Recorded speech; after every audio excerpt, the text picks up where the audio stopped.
Nah, MG Listeners, persiapan haji tahun 2022 diprediksi tidak akan penuh. Hal ini terkait karena pandemi masih terjadi. Meskipun pemerintah Arab Saudi sudah melonggarkan regulasi protokol kesehatan, namun persiapan yang tersisa kurang lebih 2 bulan lagi, maka akan sulit untuk menampung jemaah haji sekitar 2,5 juta orang. Ketua Komnas Haji dan Umroh, Mustolih Siraj, dikonfirmasi kepada media Indonesia hari ini. Mustolih menyatakan mulai dari persiapan yang tidak seperti tahun-tahun sebelumnya dan waktu yang tersisa tidak banyak, maka prediksi kuota haji jemaah haji belum akan kembali pada posisi di 2019. Berdasarkan data Kementerian Agama bahwa ada sekitar 166.000 jemaah yang sudah melunasi biaya.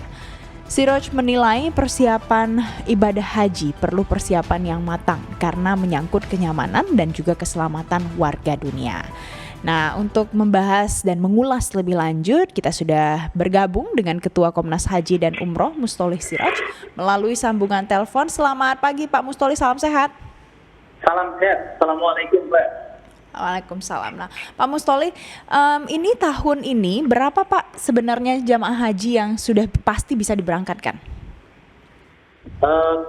Kalau kita merujuk pada apa yang disampaikan oleh pihak Kementerian Agama, jika terjadi pemberangkatan pada tahun 2022 ini, itu merujuk ke pendaftar haji yang sudah melunasi pada tahun 2020, yaitu 166.000, Mbak. Nah, tetapi kemudian sampai saat ini kan belum ada kepastian pemberangkatan secara resmi dari pemerintah Arab Saudi, meskipun Gusmen gitu ya, Gus Menteri menyampaikan bahwa rasa optimisme beliau untuk ada pemberangkatan ibadah haji. Tapi pertanyaannya adalah optimisme itu apakah kemudian bisa kita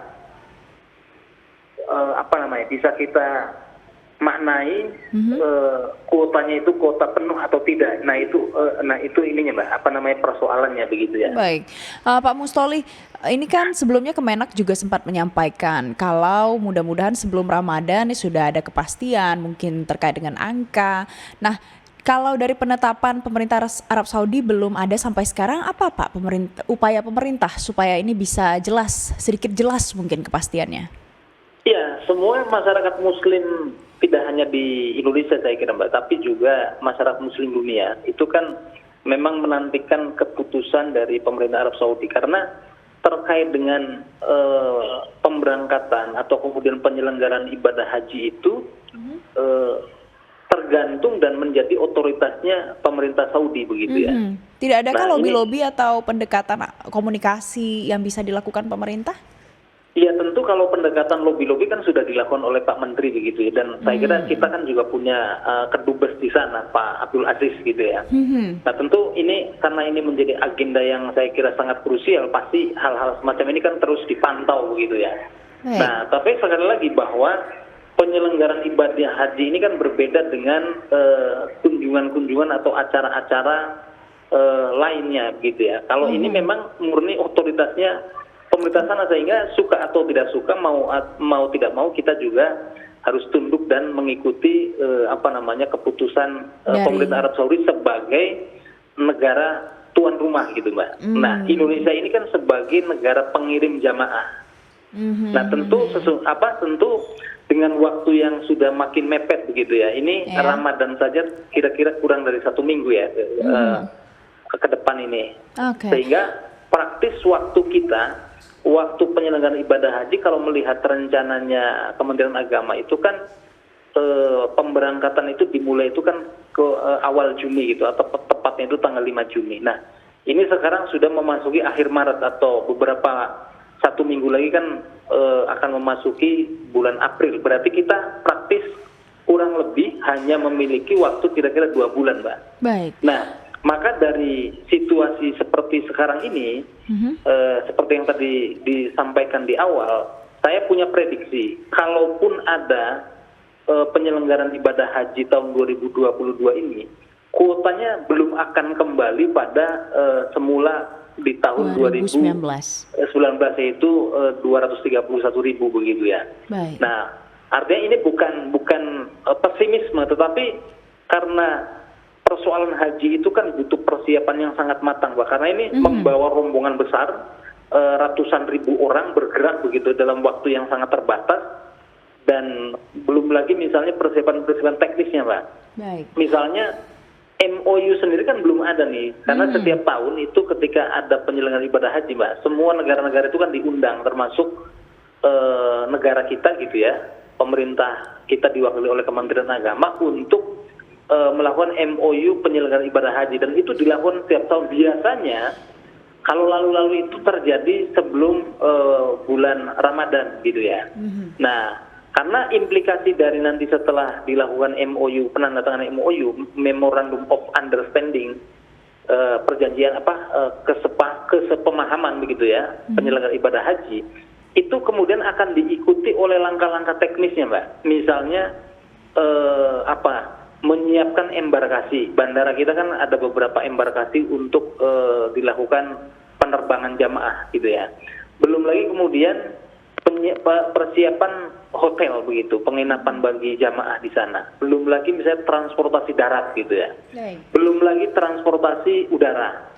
Dan hal-hal teknis lainnya, misalnya tenda di Mina dan tenda di Arafah dan lain-lain. Nah, ini tentu maka saya berkesimpulan dari fakta-fakta sampai dengan hari ini, dengan belum adanya MOU dan persiapan teknis baik dilakukan oleh pemerintah kita, terlebih juga pemerintah Arab Saudi sendiri sebagai tuan rumah. Karena biasanya kan kurang lebih tahun lalu itu terakhir itu kan hampir 2 juta, Pak. 2 juta masyarakat muslim sedunia tumpah di Arab Saudi untuk menyelenggarakan ibadah haji begitu ya. Nah, dalam kondisi seperti itu tentu membutuhkan persiapan matang, termasuk persiapan keamanan begitu ya, terlebih di masa pandemi seperti sekarang. Sehingga saya menduga, memprediksikan kalaupun ada penyelenggaraan ibadah haji tahun ini belum akan pulih kuotanya. Tetapi harapan saya adalah setidaknya jamaah haji yang sudah melunasi tahun 2020 itu bisa berangkat begitu, Mas. 166.000 kalau itu. dari menanggapi ini kan banyak kemungkinan, Pak Mustoleh. Mungkin berangkat setengah atau mungkin berangkat berapa persennya. Nah, bagaimana pemerintah menyikapi opsi-opsi seperti ini? Siapa yang akan diberangkatkan terlebih dahulu kalau ternyata kuotanya tidak sebanyak yang diharapkan? Nah, itu yang akan nanti yang memang secara teknis ya akan ada dinamika, Mbak. Karena kalau dari secara garis besar jamaah kita kan terbagi 2 juga, Mbak. Satu, jamaah haji khusus yang dikelola oleh travel swasta gitu atau PIHK, penyelenggara ibadah haji khusus. Yang kedua adalah penyelenggara ibadah haji reguler yang memang langsung dihandle oleh Kementerian Agama. Nah, tentu ini akan ketika misalnya kuotanya terbatas, bahkan misalnya sangat terbatas begitu ya, artinya tidak sesuai dengan ekspektasi kita gitu ya. Itu memang akan dikembalikan kepada penghitungannya nanti di Kementerian Agama. Karena jadi kalau diurutkan, Mbak, kalau kita bicara tentang kuota, awalnya itu jadi kuota berapa sebuah negara diberikan jatah tanda petik ya, kuota untuk berangkat ibadah haji itu kan sesuai dengan keputusan POKI, negara-negara organisasi konferensi Islam gitu yang terdiri dari negara-negara muslim lah kira-kira begitu ya. Nah, kemudian waktu itu kira-kira tahun 80-an itu disepakati itu 1:1000. Jadi satu orang muslim di sebuah negara itu mewakili 1000 orang yang ada di lingkungannya lah kira-kira begitu. Nah, maka kita pun singkat cerita kita mendapatkan awalnya itu kan 221.000. Kemudian lobbynya Pak Jokowi kemudian mendapatkan tambahan kuota 10.000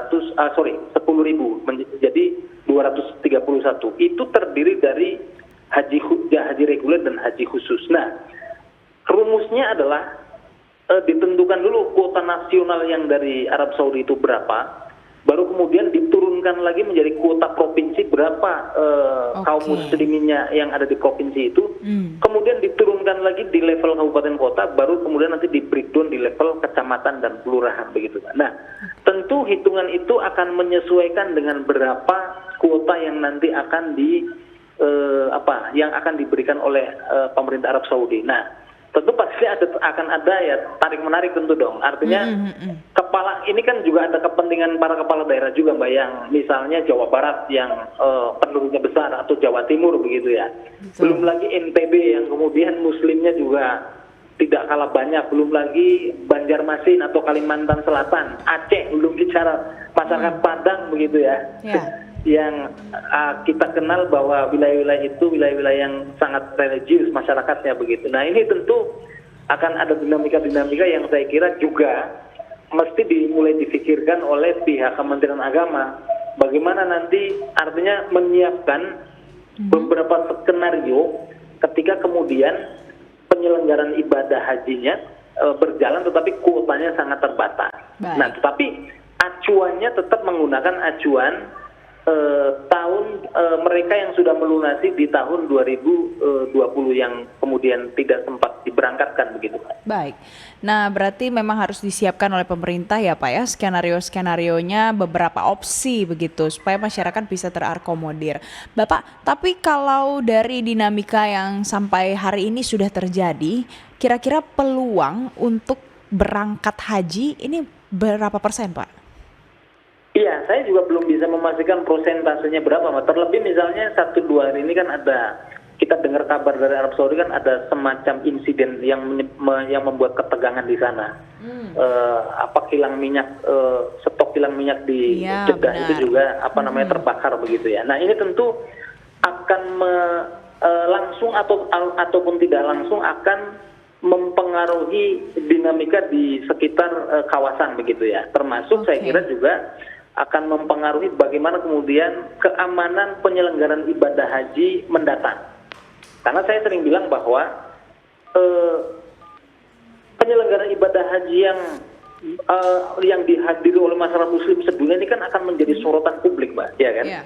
Seluruh media massa saya kira cetak elektronik maupun televisi saya kira akan menyorot itu. Apapun yang terjadi di sana, insiden-insiden sekecil apapun yang terjadi di Arab Saudi saya kira akan menjadi perhatian dunia. Misalnya yang pernah tercatat dalam ingatan kita yang paling menonjol adalah dulu tragedi terowongan Mina ya kan, yang orang kemudian itu kira-kira tahun 90-an lah, ketika antara mereka yang keluar dan masuk itu bertabrakan dan ada ribuan orang yang meninggal di situ gitu ya. Dan terakhir saya kira yang terbaru adalah tragedi sebetulnya skalanya lebih kecil ya, sangat jauh daripada terowongan Mina gitu ya.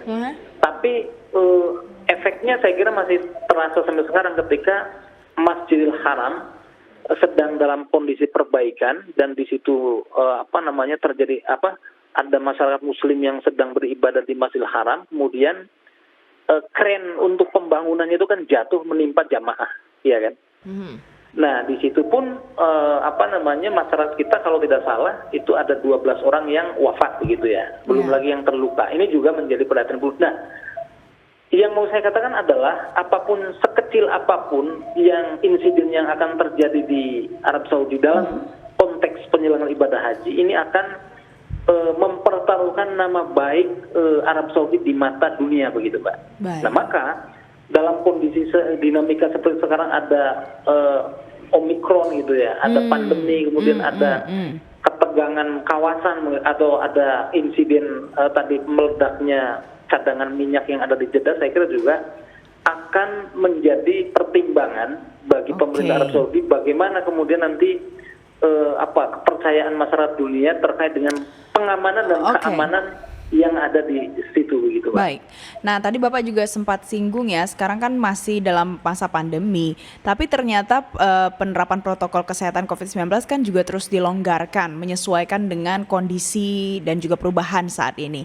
Nah, kalau kita belajar dari umroh yang sudah diberangkatkan sebelumnya, ternyata yang pulang ada saja, Pak, bahkan jumlahnya juga banyak ya yang terjangkit COVID-19 setelah pulangnya. Nah, bagaimana pemerintah seharusnya menyikapi sudah terjadi nih sebelumnya di umroh. Nah, jangan sampai terjadi lagi di haji atau bagaimana, Pak? Tanggapan Bapak? Iya, memang itu kan satu sisi pelonggaran prokes baik yang ada di Arab Saudi maupun di negara kita itu kan menjadi sinyal optimisme kemudian haji ini akan berjalan begitu. Sehingga saya kira Gus Menteri juga memang atas dasar inilah salah satu yang menjadi beliau menyatakan bahwa akan ada pemberangkatan.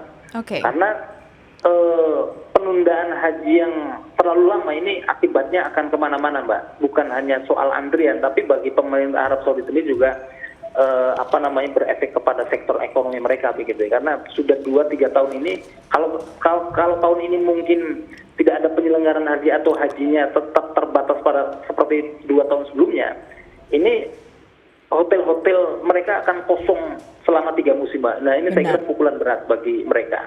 Okay. Nah maka saya kira melihat situasi seperti prokes-prokes tadi, saya kira kan prokesnya bukan berarti dihilangkan sama sekali, tetapi hanya kemudian dikendorkan begitu ya, dilonggarkan gitu. Jadi jangan salah, artinya prokes ini bukan dihilangkan sama sekali, tapi kemudian tetap ada, tapi dilonggarkan. Nah ini beda dengan kemudian ditiadakan.